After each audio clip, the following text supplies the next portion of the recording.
So,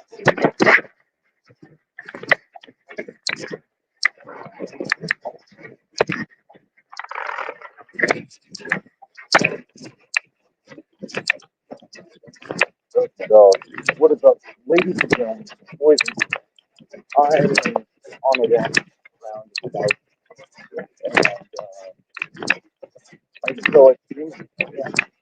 So basically, the leader of Hezbollah is dead, and there's two things I want to talk about in regards to that. And in regards to the first I wanted to do is the topic. Because it is actually I know it's short notice, and I should know better by now than short notice. If I can do that.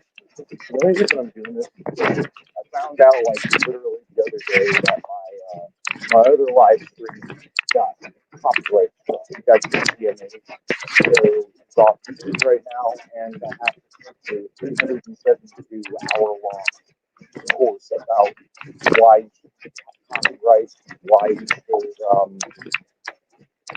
should never reference other videos or react to other videos, why you should never exercise your right towards transformative content, reacting and or criticizing other content, playing each moment that I learned my mistake though.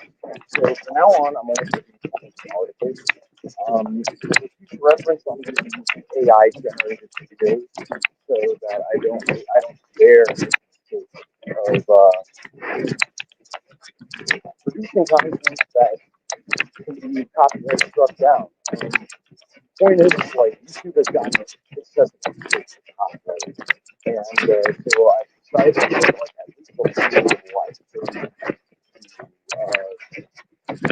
talk to you guys, I was planning on having like a conversation in Discord with a large group of people, but at the time being, I was, well, that's sort of felt starting this live. And depending on how this goes, I am going to do it for however long. There's something wrong with the audio. Audio problem. Oh, no. Oh, one moment. Is there an audio problem now? Comment if there is an audio problem at this exact moment. You hear anything, Dogie? I'll take that as a no. Audio is fixed now. Yeah, that would be because I had my Bluetooth audio earbuds plugged in, and no, just whenever you have Bluetooth earbuds or Bluetooth on the recording aspect of things, it's always going to suck. So, moral of the story is you want to make sure that you disconnect your Bluetooth, and you want to make sure that you are connected via manual audio and or video. This is the reason why, like with my webcam and my microphone, I use micro USB. But yeah, as I was saying, I had a live stream up a few days ago, and it is now gone. And it's pretty demoralizing, yeah. Well, especially when you consider the fact that the content that you were producing was transformative in nature and completely in line with copyright law. So basically, I am fundamentally unable to... I mean, I'm trying to get that live stream back up now, but like this isn't the first time that's happened.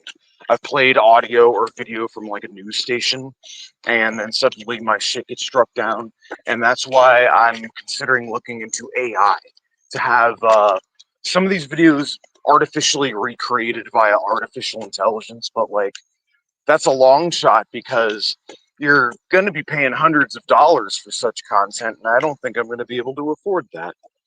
So in the time being, I think I'm going to stick with news articles for now. I was going to maybe reproduce that live stream but I don't think that's going to be possible anymore. So what I decided is I'm just going to read articles from now on, and I'm going to be a lot more selective about what I play on video because, like, Al Jazeera, even though I'm trying to get like a very pro-Palestinian message out there, even though I'm trying to get like a very like you would think of all institutions, like Al Jazeera is Iranian state-funded media, right? Am I wrong, chat? Am I wrong, chat?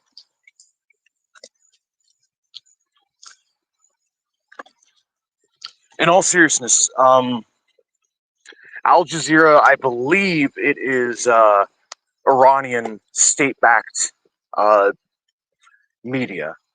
So you would think the country that is funding Hezbollah wouldn't have a problem with a guy like me coming around and about running interference on their behalf. Because let's be real, even though I'm not Muslim, even though I'm not like right-wing conservative Middle Eastern individual, I am anti-genocide, which is why I stand with Hezbollah in this ordeal. Hezbollah being one of the few institutions that has been consistently pro-Palestine. There have been others as well, but many of them have been sabotaged and destroyed. They made the crucial mistake of thinking you can good faith debate the genociders. Really, the moral of the story is you can't really good faith debate the genociders. Qatar funded. All right. So then, I don't know who Qatar's allegiances are, but I mean, at this rate, I don't think they're particularly pro-Palestine, but I will trust Middle Eastern funded sources in regards to information as opposed to Western sources, so to speak. But the leader of Hezbollah died today at the cost of hundreds of innocent Lebanese lives. When you get down to it, Zionism is a death cult. There's no limit. There is no upper threshold that they will not sacrifice if it doesn't mean getting the targets that they're trying to target.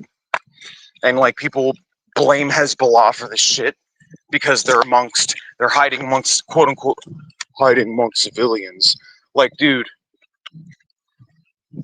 these are people that are actively supporting a group of people that have been the victims of an ongoing genocide and ethnic cleansing for decades. And suddenly they're the bad guys. Okay, so when Israel murders women and children, suddenly they're the bad guys. That makes absolutely no sense. Just because you don't know who the rebels are within a general population does not make it okay for you to go around murdering innocent women and children. So, point is that Zionism is a death cult. But it's incredibly disappointing to me. I would figure Al Jazeera, like, all I did was react to things they were presenting on the news.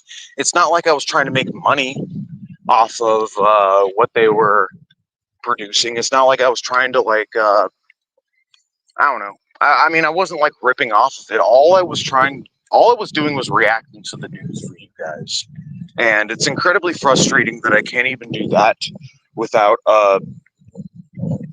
my content getting pulled. Settlers are not civilians. I mean, yeah, I agree. It is no real. Yeah, but like I said, I just wanted to do a little live stream, talk to you guys, see how y'all are doing. I'll probably do another one tomorrow, or maybe not tomorrow, but like the day after-ish.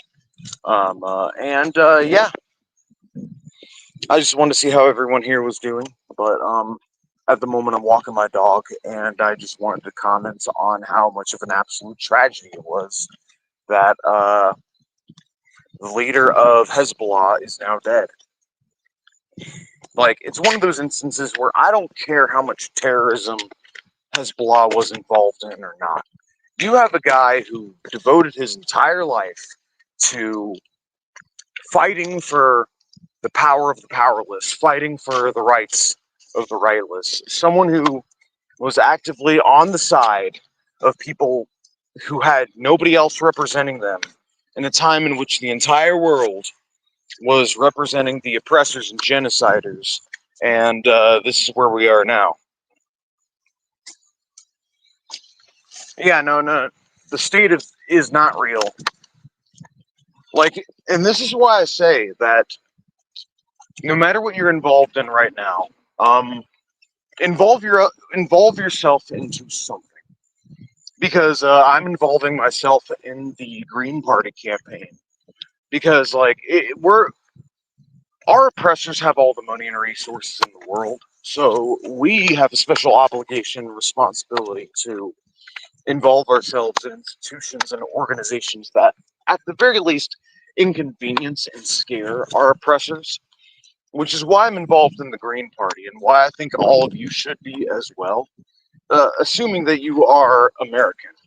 Anyways, as far as I'm concerned, um, Jill Stein is the rightful president of the United States of America. That's all I'm saying.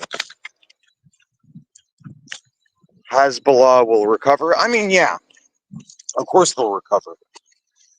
Because the thing is like, you can kill a leader of a resistance group, but in the grand scheme of things, you're not killing that resistance group.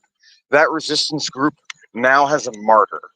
All you do by killing the leadership is creating martyrs, and sooner or later, you're going to end up with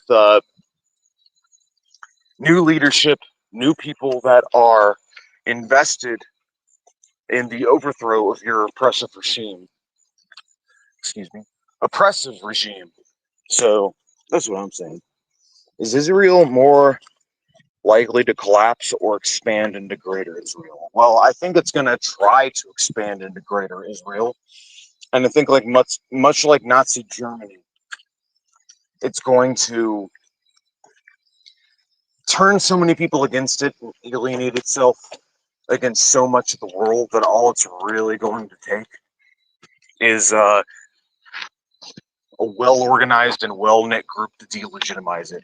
Because like a good chunk of the world is already like seeing Israel or the state of Israel as delegitimate. A big part of destroying oppressive regimes, a big part of it is delegitimizing them. At least in the current age, there's a lot of work that needs to be done in order to delegitimize these oppressive regimes. The problem is that these delegitimate or these non-legitimate regimes, like the state of Israel, that really honestly does not deserve to be legitimized, has backing and blessing from the United States and Great Britain. Like, quite literally, if it wasn't for America and Britain, the state of Israel quite literally would not exist. So, best thing you can do or we can do is find out, like, what companies support this country directly, what institutions support them, and make their ability to run business as usual significantly more difficult, because the reason why the state of Israel exists is because oh, get back here. Don't. The reason why the state of Israel exists is because it having billions of dollars worth of money pumped into it, along with arms. And I'll discuss this in my upcoming video, because I have an upcoming video coming probably tomorrow, and in which I discuss how Joseph Biden benefits and profits from the war machine, or really just how America benefits from the state of Israel in general. A big part of maintaining Western global hegemony and capitalism does, in fact, involve the maintenance of the state of Israel, because it keeps the entire Middle East. Destabilized, so that they can continue to wreak havoc on the region get deals like construction deals, which are untenable for their companies, and so they can make money. Like, don't let anybody lie to you and tell you that the Iraq War wasn't about oil. It was 100% about oil. Us and Britain will have eyes on them. There's also lads' bills that burn. Bernie is saying will pass. Okay. I don't know what that means, but is Israel more likely to collapse or expand into a... Oh, yeah, I already answered that question. Well, I mean, as long as Israel is funded by the United States of America, it can do whatever it wants, because if you've got America behind you, you've got global legitimacy, because America has big guns and big dicks and, the entire United Nations, so it doesn't really matter. America can violate international law. America can do whatever it wants, and it really doesn't matter. Like you have the UN Security Council, undemocratic institutions within the UN. It really doesn't matter, as long like America can quite literally support or do whatever it wants. All international law exists for... On paper, it's a list of liberal platitudes, but in practice, it just exists as a means to support and justify Western Europe and its regimes. Like, the United Nations has a non-nuclear proliferation deal, and yet, despite this deal, you have France, the United States, and Germany and Britain who routinely violate the deal. And North Korea agreed to sign it. North Korea, of all countries during the 1980s, agreed to sign the Non-Proliferation Treaty. And despite this, you have several countries within like America and Western Europe that are like saying like we will preemptively use nukes as we see fit, like directly violating the deal. So if you actually look at the history, and I highly recommend this, like looking into the history of the state of Israel and Hamas, as well as Hezbollah, look into who's really the aggressors. Because when you look into the history of Hezbollah and the wars between Israel and Hezbollah, or not as Hezbollah, but more like Lebanon, because Greater Israel, encompasses Egypt and Lebanon. They want to conquer the local and surrounding territory. Don't kid yourself. The state of Israel is seeking Lebensraum in a similar manner to Nazi Germany. It really is just Lebensraum, just like the 1940s under Nazi Germany. But the difference is that we don't have a Soviet Union to combat it this time around. And that's what makes it so scary.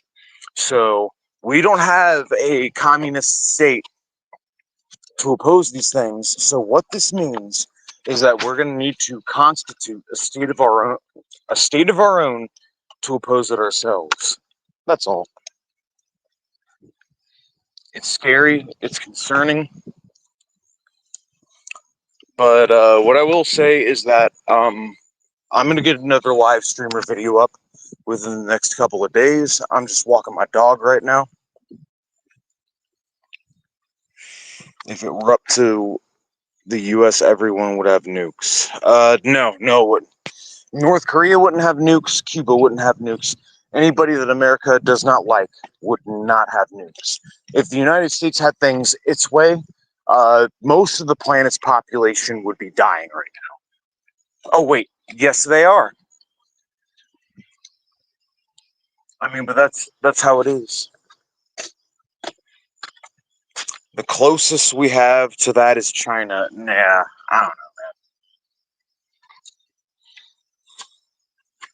But I was hoping that I could, I don't know, have more to say. I think I'm probably going to delete this live stream just of my own volition, just because it wasn't planned.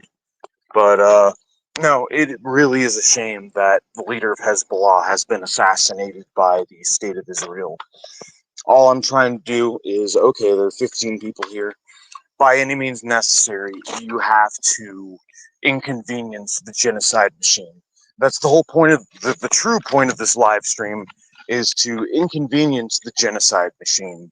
That's what you got to do. You got to make it more difficult and inconvenient for these businesses that profit from the continued operation from the state of Israel. You need to make it less profitable, unprofitable. You need to involve yourself in both means legally and extra legally in order to resist and oppose what is going on right now. Because we don't really have much choice, and history will judge the winners and losers. And I think we are in a unique position where we can make history. And I think that we should actively try to oppose an ongoing Holocaust when we have a chance to oppose that Holocaust.